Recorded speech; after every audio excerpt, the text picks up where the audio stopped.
Well, of course, we're marking Freedom Day today. 27 years since our first democratic elections. Many people are arguing not much has changed. Millions of South Africans still don't have access to basic services. This year's main celebration was held in Botshabelo in the Free State, where the President gave a keynote address under the theme, the Year of Charlotte Maxeke, the meaning of freedom under COVID-19. Our reporter Manqoba Mchunu is there. He joins us to give us some of the key takeaways from today. Manqoba, President Ramaphosa cracking the whip on those who continue to steal and abuse. A strong message against corruption today. Indeed, Sally, and the President admitting that the promises that were made in 1994 have still not been, made true in terms of some of the promises, in terms of some of the issues over service delivery, of course, which is some of the concerns that have been raised by some of the communities here in the Free State. So the President saying that the fact that there are still people that live without basic services, without proper sanitation, without housing, that continues to be sort of an indictment in the freedom that the country should be enjoying 27 years later. But of course, Ramaphosa saying that, we cannot celebrate Human Rights Day if we do not acknowledge that there still is a lot of work that needs to be done in terms of ensuring that those communities that do not have proper services do get proper services, and that, in fact, those that are still battling with the issues of crime as well as gender-based violence, those issues are still not addressed. So he also did not mince his words when it comes to the issue of some of those leaders within government, within municipalities, who he says that are corrupt, and they are the ones who actually are, stopping the good work that government is trying to do and trying to achieve in these particular communities. But take a listen to what the President had to say on this particular issue. Expect that those who have been tasked with the job of improving their lives should do just that. And they should not steal the resources that belong to our people and put them in their own pockets.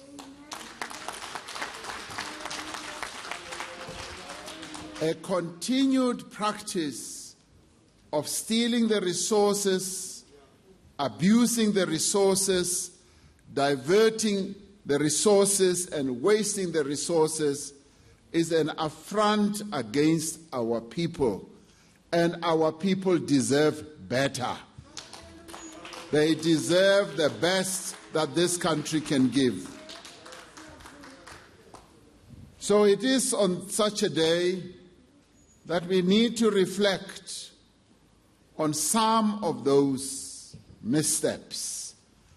It is on a day like this that we need to remind those that we have put, that you, the people of South Africa, have put into key positions, that their preoccupation must be the people of South Africa and not themselves.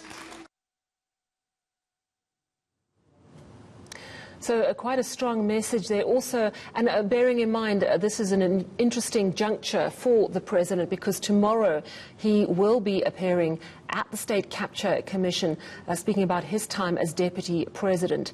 So it's an interesting point for him, but he's used the opportunity today to talk about voting against corruption. Tell us more.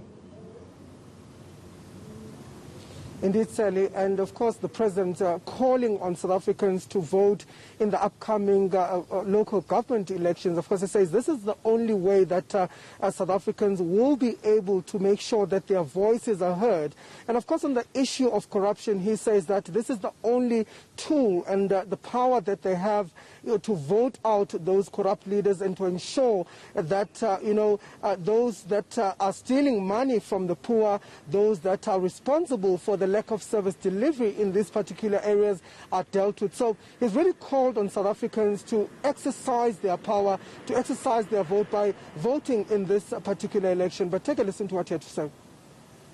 Our vote is the most potent weapon, the most effective weapon through which we can improve our lives and transform our communities. Whether you are in a village or a town or a city or a metro or on a farm, I call on you to exercise your right in the upcoming local government elections. I call on you to decide who amongst the many candidates has the ability and the determination to work tirelessly on your behalf.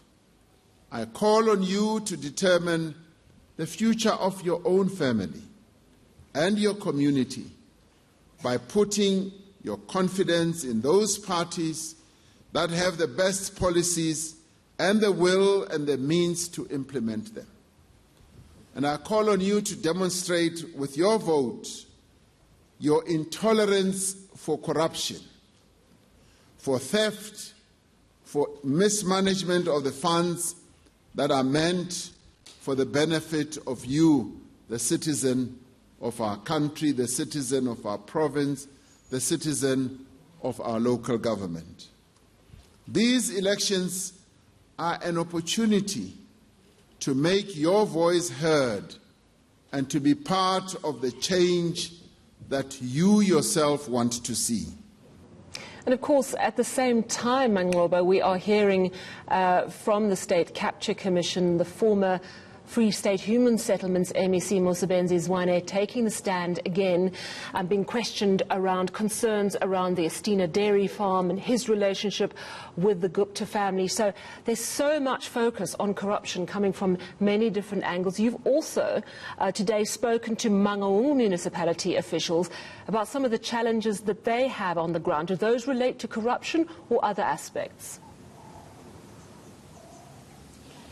Well, Sally, we do know for sure that some of the community members had planned to disrupt the proceedings today there at Botshabelo, of course, over some issues of service delivery. And what we do understand at this particular point is that there were local businesses who had raised issues and wanted an ear with the president to try and raise some of the issues when it comes to the issue of access to some of government business, as well as the fact that many of them are saying that they feel left out by government. So there were plans by them to actually interrupt these particular proceedings, and this is due to the issue of service delivery here in Manqoba, and the cries that many of the community members have made, we've spoken to some of them, who say that there simply is little or no service delivery here in this particular metro. We spoke to some residents of Botshabelo who say that the issues of water, the issues of proper sanitations are still very much a reality in this particular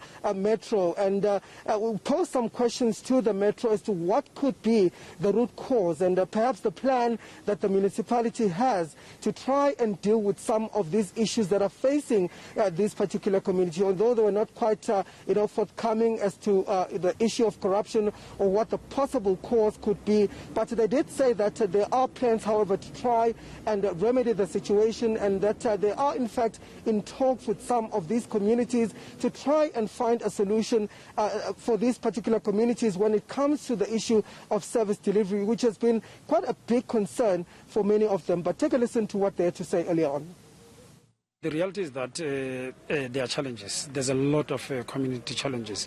But as the city, we're not going to sit back and fold our arms, because you'd remember that not so long we had encountered some protests. But one of the things that we then said we'll do, it is to interact with all those people who are having issues. And a part of them was a business sector, where we had to sit them with them and show them our plans. What we've done in Botshabelo, you may have seen that the president has just opened the center. This center is going to employ more than 100 people. Already, there's about 33 people that have been employed. But when you look at the industry, where there is a legacy of the former, the previous